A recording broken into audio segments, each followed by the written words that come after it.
it looks like Madrid is all about Jude Bellingham, turning up solidly in the first couple of games that has been played. Yes. I know some people cannot wait to start this episode in a blue blood. It is beautiful to speak from a winning position. Yes. I know. I know don't roll eyes, don't twist. A winner is a winner. I know some people cannot wait to start this show. They're not used to 3 points and 3 goals. So when they see, they grab it with... we grab it, we snatch it, and we run away with it, like Tinubu will say. With both hands. It's like the best thing since microwave to them. Oh, okay. Kimo. Hey, Chief Odu. Good to. Hey. Thank you, sir. Okay, let's start. Welcome to the show, gentlemen, and our special, beautiful lady, Choma. We can see, last week we said it was going to be a tasty weekend with the fixtures, and it lived up to expectation. Chelsea, for a very long time, had a feast of goals at the bridge. Liverpool survived a very serious test by Newcastle away from home, not going 1 man down. As now, we asked the question, will they consolidate? They said no, they will not. City managed to sustain their 100% start to the season.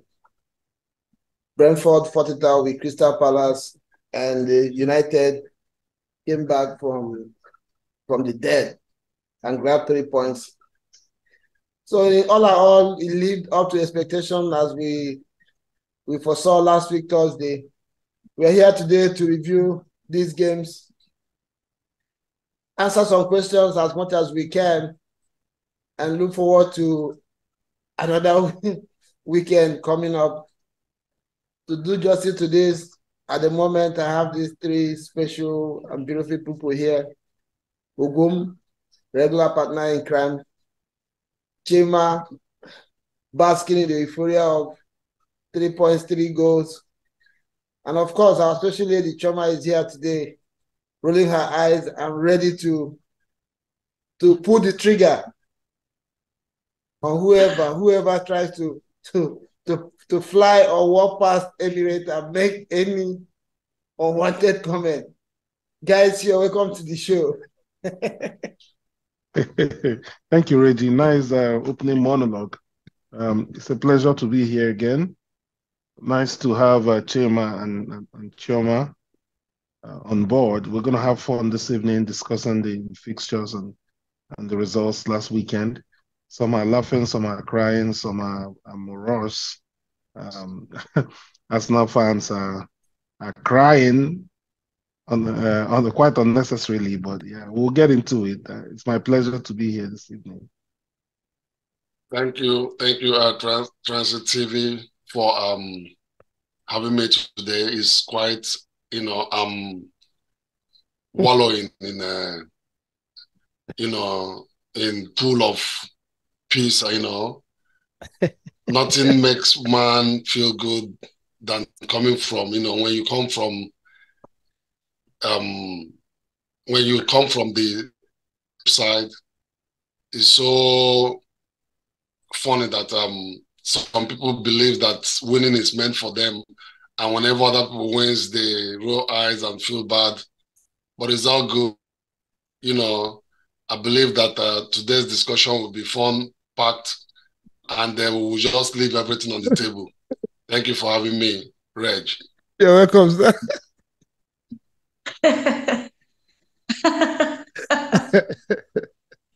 Okay. Okay. I'm so excited to be here. Shouting out to everybody who is watching and who is going to subscribe after this video.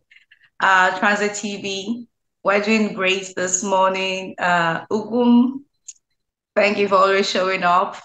You make the atmosphere very worthy. And Chema, I think you caught me rolling my eyes. That's why you started with rolling your eyes. I think I'm trying to get something out of my eyes. It's not a Chelsea thing, actually. But I'm so excited to be here this morning. Okay, Ben. Our viewers, thank you. Thank you for staying tuned with this channel. Like we have said, maybe you've been carried away enjoying the shows or the video or the episodes we've been rolling out. If not subscribed, please, before you forget again today, go ahead and subscribe now. Like this video. And as we always ask you, get busy in the comment section and let us know your own view as per our stuff we're going to be discussed today. There are so many questions being asked around the Emirates. Some are looking at Arteta, some are looking at Kai Havertz, some are looking at players, some fans are beginning to talk to each other. Hey, it's not yet time to fight or to be anxious. Chelsea is in a new environment where 3 points are grabbed. They're trying to get used to it under Pochettino. So we're going to look at all that today. And there's no other place to... Let's start with Bournemouth and Spurs. Tottenham Hotspur won Bournemouth 2-0 away from home under... I don't even know how to sound the name of their coach. Ange Postecoglou. Angie, yeah. Yeah. Postecoglou. Yeah. Yeah, he's doing a very good job at the Spurs Stadium. Spurs is looking different from what we've known them for the last 2, 3, or 4 seasons now under Mourinho and Nuno Espirito Santo and Conte. It looks like a breath of fresh air in that stadium right now because the brand of football they're playing, the players are looking different, the outcomes are looking different, winning games and scoring goals for fun. Notwithstanding the loss of Harry Kane, who moved to Bayern Munich. As a matter of fact, he got his second goal over the weekend again, continued to do what he used to do in London or in the UK. We're happy for him, at least for now, until we meet him in the Champions League. So, guys, what's your thought? Did you see the game, Tottenham away to Bournemouth? What's your general view about the game? I thought it was a good game. I thought Tottenham were quite mobile, quite fluid in their transitions, and they played really well against Bournemouth. I would almost say the scoreline flattered them a bit, but they still earned it. They still scored the goals, and they played relatively well. Bournemouth, on the other hand, didn't really pose any serious threat to them, which, the EPL is quite an interesting league. On any given day, a side can decide to have confidence and face you. On other days, you watch some sides and you're like, "What? How did these guys get to the EPL? How are they competing in this very competitive league?" Right? That's the impression I had of Bournemouth. With Solanke and the rest of them, they didn't really lay the proper glove on Tottenham the way that I thought they normally would have done, with creating chances and taking their chances.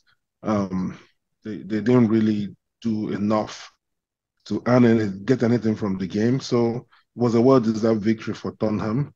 They played well. They are clicking. James Maddison played well. They are less, of course, nobody's waiting on the Hurricane to score the goals now. Everybody's trying to contribute and is working for them. So, yeah, good win. Yeah, Choma, you have any thoughts on this one?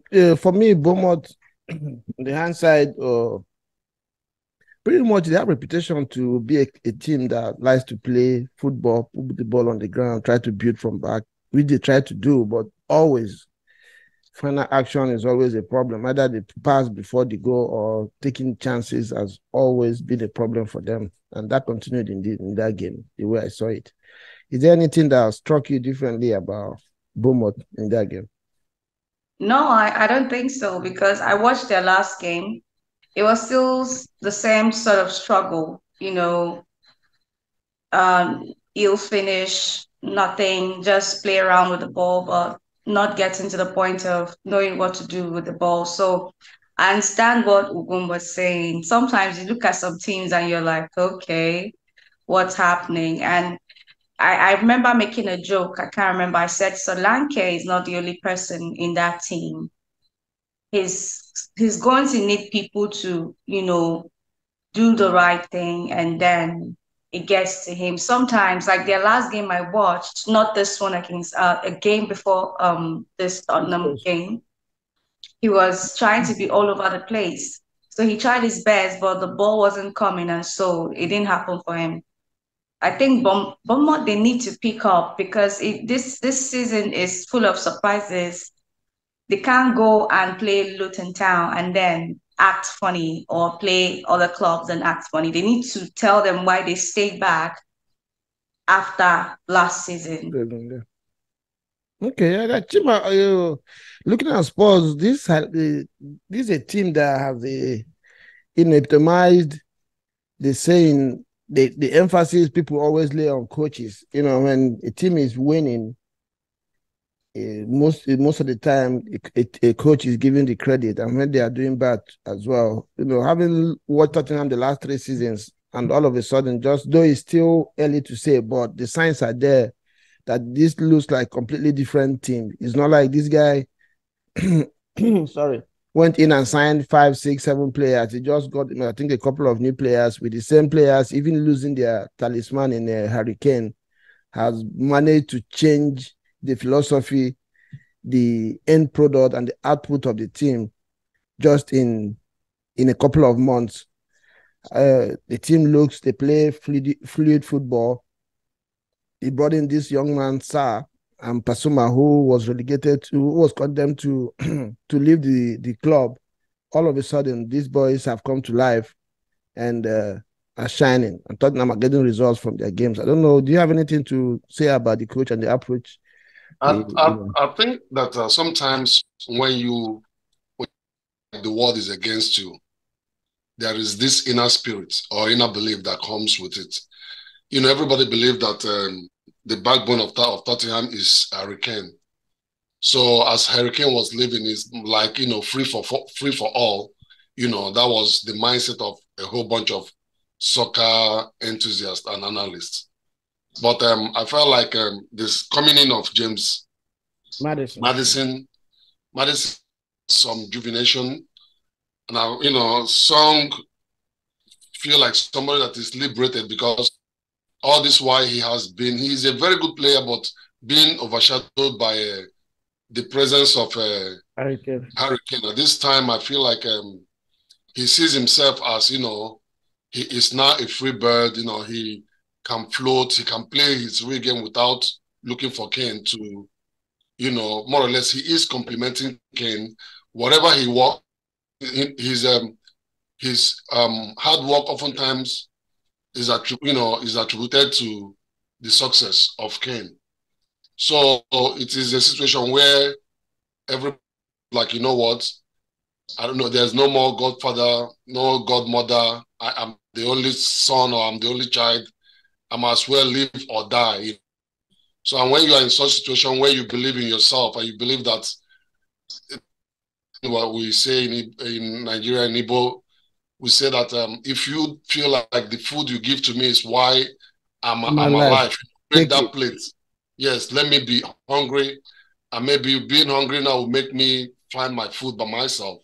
I think that's what is happening in Tottenham, and they are playing good football. They are really playing good football. If you watch their match against Man U, and you watched their match against the Bournemouth, and I don't want us to, speak down on Bournemouth, because these guys from time to time they explode. Let's not say they didn't put up a.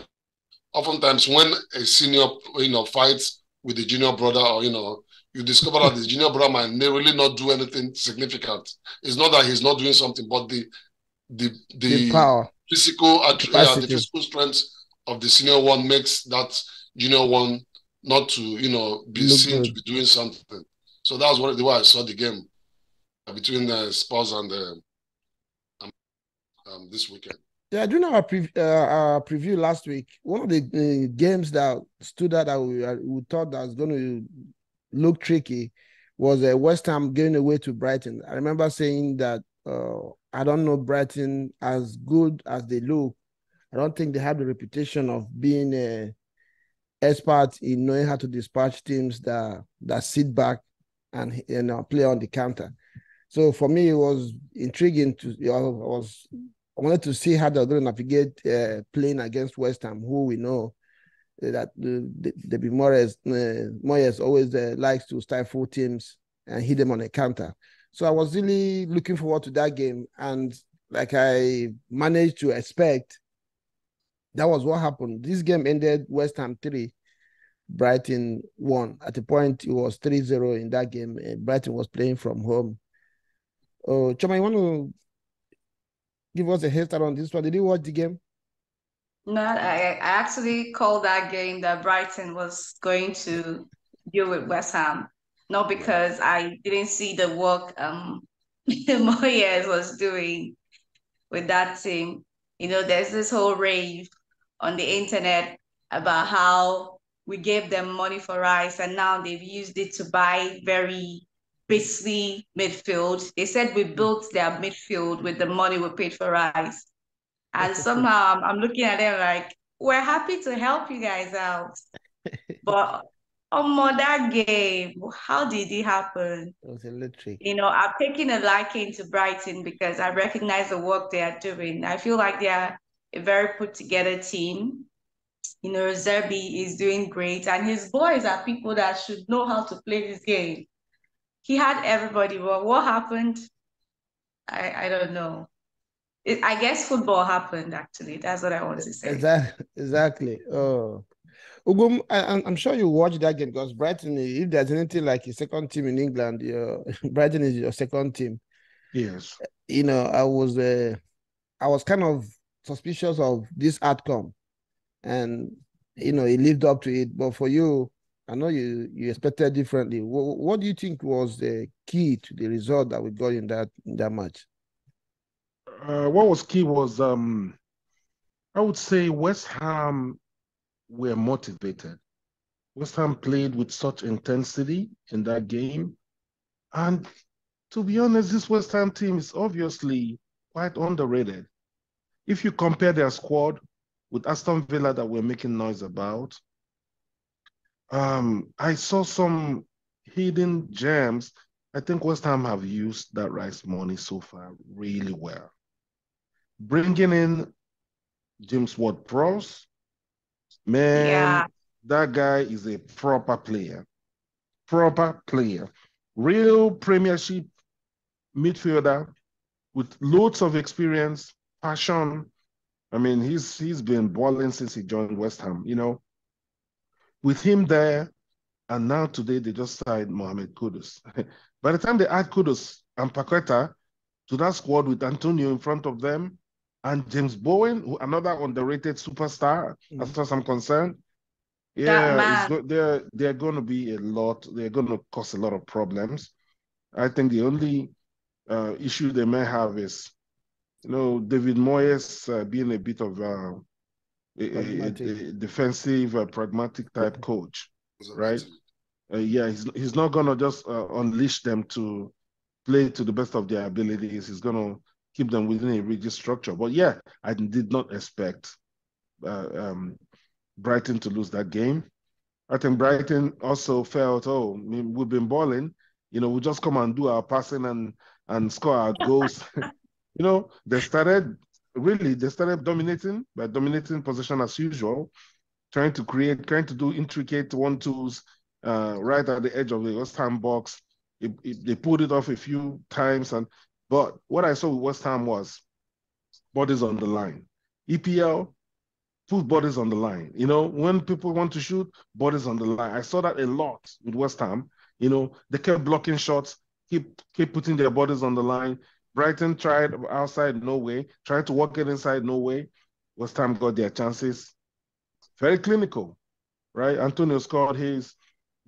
Pross started scoring, and then this my guy, what's his name? Bowen, man. Bowen's goal was world class. The control, you know, in transition, he picked up his spot, scored his goal. So, yes, that's the EPL for you. Perhaps I overrated Brighton. I still rate them really highly, but I think it was a wake-up call. I hope their coach realizes that, you know, they were the surprise element just like Arsenal last season, right? Yeah. This season, teams are going to, in some cases, sometimes park the bus for them. In some cases, make special plans to stop their free-flowing, you know, triangular football, and then they have to find other ways to win. So yeah, that's what happened in that game. Very impressive by West Ham. Tima, did you watch the game? Do you have any thoughts on the game? Well, I didn't watch the game, but I watched the highlights. Yeah, you know, Brighton is always a very interesting side to watch. You know, if you want to, I feel like Brighton was, you know, flamboyant, whereas West Ham, they meant business. They were more like Ugum said, you know, they were clinical. They took their chances. Brighton had more possession. They had more shots at goal. They had more of everything that, you know, if you look at the stats and you now look at the scoreline, you ask questions, you know. It's all about EPL. EPL is, you know, at any given day, if you don't take your chances, you know, the other team will take their chance and the game will end. Before you know it, time will not be your friend, you know. So that is why, you know, when people discuss about other leagues in Europe, I just walk past it, because in most leagues in Europe, is a function of father and son. But in Premiership, you know, if you don't come with your A team, not even about your A team, if you don't take your chances, then you're gonna cry. Ask Arsenal, they will tell you. Yeah, I hear you. So yeah, I hear you. Yeah, for me, Well, for me, basically, like I asked the question last week, if Brighton were ready for the status of teams respecting them and packing the balls against and hit them on the counter. And this was, for me, this was really a good example of what they should expect, like you mentioned, going to this season. One of the things that I found out in that game is that De Zerbi, like so many other coaches who have come to EPL who don't really understand how the EPL functions, I think is a little bit stubborn to the way Brighton plays. So for him, he comes with the same approach in every game. And what showed in that game was that West Ham did thorough preparation for the way Brighton plays. And what they did was try to isolate Brighton defenders to one-on-one. Like the goal that Antonio scored, that's how he came. He isolated himself with the last defender and got you know, over him and got his goal. The goal that Bowen scored, as beautiful as the take of the goal was, I think we should mention the pass from Douglas as well.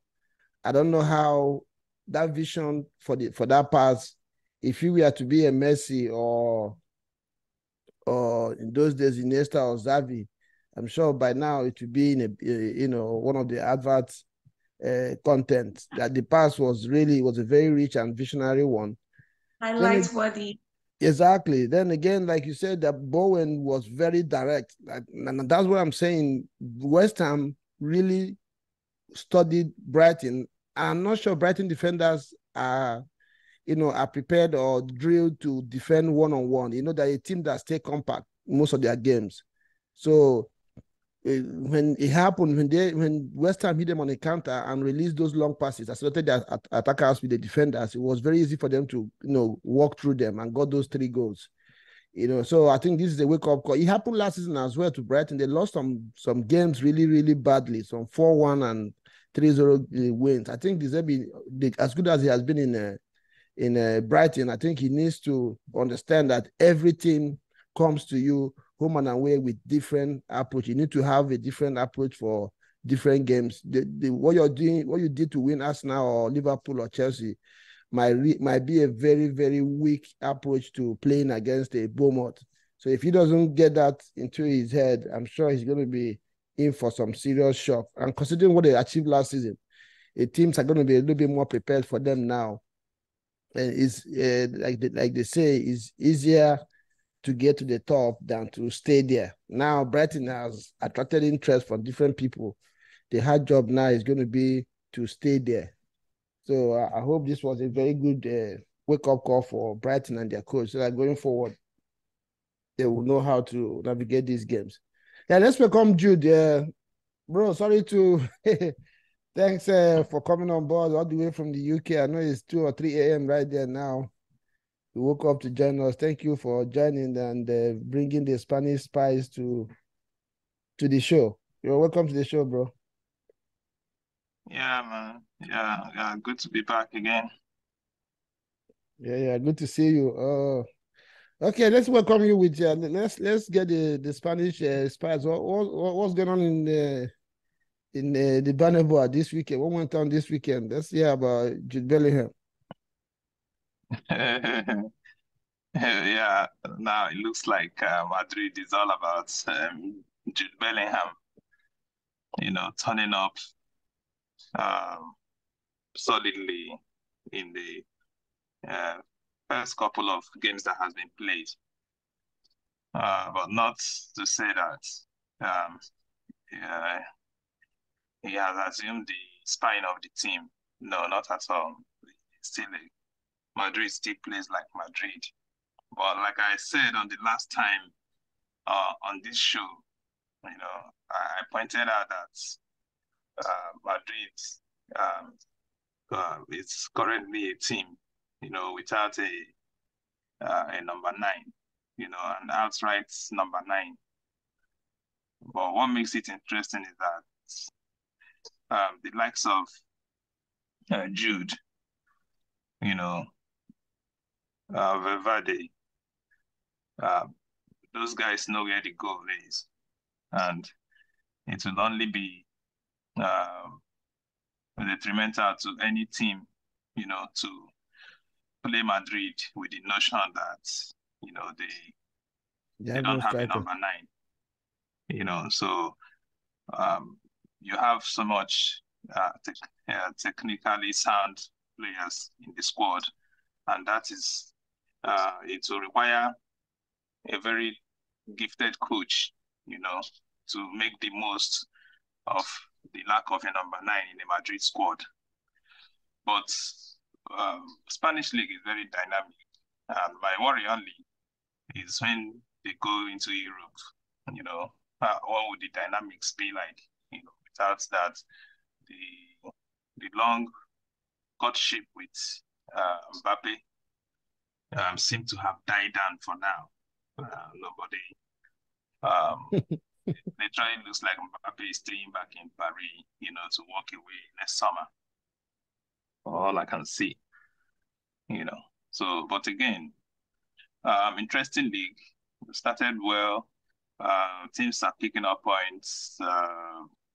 Barcelona too is back on track. They seem to have discovered some play formula with Villarreal last weekend. It was a thriller of 7 goals, and they barely escaped that one. So it's an interesting league all over. I believe everyone needs to stay very focused, because that's what the game deserves now. You must have to stay focused. When you have the advantage, you must keep it. So I'm sure I've missed a couple of your conversation with maybe how Arsenal lost it last weekend. We're not there yet. We're not there yet. Don't worry. Yes. I know you can't wait to get there. That's what I kept it for for the latecomers. Yeah. It's nice you mentioned Barcelona. I was going to ask you about them being your main rival in the Spanish league. I was talking to some Barcelona fans today. They seem not to be very happy with Xavi. This Ansu Fati situation in Barcelona. Some as Barcelona fans are beginning to feel uncomfortable with the way Xavi is treating. He's not selecting the young man in the team, starting lineup for the team. They kind of see him as one of the jewels of Barcelona right now. So I don't know, Ugum, do you have any thoughts on Barcelona? It seems Xavi is managing to win games, but still he hasn't really won over the Barcelona fans. What do you think he needs to do to? Yeah, I've been watching. I actually had a heated argument or probably conversation with a Barcelona fan who described Lewandowski as past it and said that the most important player in Barcelona now is Lamine, a 16-year-old boy that laid the assist for them to score and win the game over the weekend. Fans are just so fickle. The thing got me so worked up. I'm like, man, so this Lamine, because he has played 2 games and helped you guys win, has become the most important player in your squad. And you're now castigating the likes of Lewandowski, the likes of Ansu Fati and the rest of them. He said that he was very vocal against Ferran Torres, last season as well. But apparently Ferran Torres is making him change his mind a little bit this season because he's been quite effective for Barcelona. So the issue with Barcelona, I believe, is that Xavi isn't playing their favorites. The fans have a few players that they are really attached to emotionally. Ansu Fati is one of them. This young boy now, the 16-year-old, has now become their rib of the moment. They want him to start games. And Xavi, being a practical man, he's always been a practical player, and he's continuing in that same vein as a coach, wants to win. It may not be quite as attractive, but he sets his team up to try to win games. Yeah, so I think that Barcelona, of course, tiki-taka, and Xavi being a product of La Masia, when tiki-taka started, and he started tiki-taka. So they feel that he should be delivering that as well, but he's not delivering that, though he won the league last season, right? So it's a trade-off. Either they want to just do tiki-taka and play their favorites, or they win. I know that if they start losing games now, it will be worse. They will descend on him. So he might as well do what he needs to do to win, So that's the way that I see it over there. Those Barca fans have been known to be quite fickle. So, you just do what you need to do to win games and move forward. Yeah, Chuma, I don't know if you agree with me on my thoughts on this Barcelona situation. I was telling the Barcelona fan I had a conversation with today as well that don't forget that, that Xavi probably is not getting the players he would have loved to because of the financial situation in Barcelona. He has to make do with what deals that they can provide. I'm sure if they had good financial situation over there, some of the players that they have signed are not the player that he would have loved to sign. And most of the time, he has to wait long time over the summer or January to get this player because they have to wait to, clear financial situations or structures to get these players to be able to play. So he's doing so much to accommodate everybody. And again, I'm of this opinion that when you have a team, it takes at least 80 to 90% of the team to be together for at least 2 seasons to be able to develop some level of reasonable chemistry and fluidity in your game and, understanding the way the coach wants the team to play. So, like Ugum said, for now, these are some of the reasons why he is trying to get results at the same time build a team, which for me should take time. I don't know if you agree with this, or are you with the Barca fans? Do they want Barcelona to play regardless of what's going on in the club or the team? They want to play the way they want to play. I don't know what your thoughts are on this one. I mean, as a fan, I know how it can get. We want give me every time. As an Arsenal fan presently, you can see what the fans are doing. There are emotions all over the place. So, talking about Xavi for me has always been a very thoughtful person from the times he played, and now he's a coach. All of us saw him become in Barcelona as a coach. So Barcelona keep raving about how they don't have money. The whole of last season, they said something was happening to their money. They sold their TV rights. We don't know. We don't know. And and then we saw them survive. There's this thing about Barcelona. I think I have a liking to them because they sometimes the creativity and the way they play football reminds me of, the Arsenal. Oh, Lord. I love, I see Chima shaking his head. I don't know why Chima is shaking his head, but that's what I think. So concerning what's happened to Barcelona now, I agree that they need to take time to, be together. Like we know, they've actually let go of some of their great guys. Okay. I mean, this guy's in PSG now, Dembele, right? Yeah, Dembele has moved to, and they're signing Yeah. Cancelo. I think they have agreement. Fabrizio confirmed today that the Yeah, Cancelo I deal saw. has been agreed. It's a I matter saw. of hours. Yeah, I saw, and I wonder whose car they sold to get that guy. I don't know, but they keep telling us there's not money, but they are snagging people. So yeah, I agree with you. They need time to bond.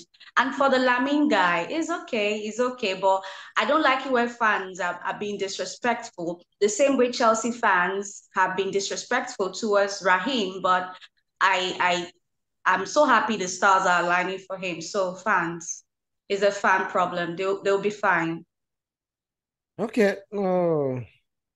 Yeah, I hear you. I hear you on that one.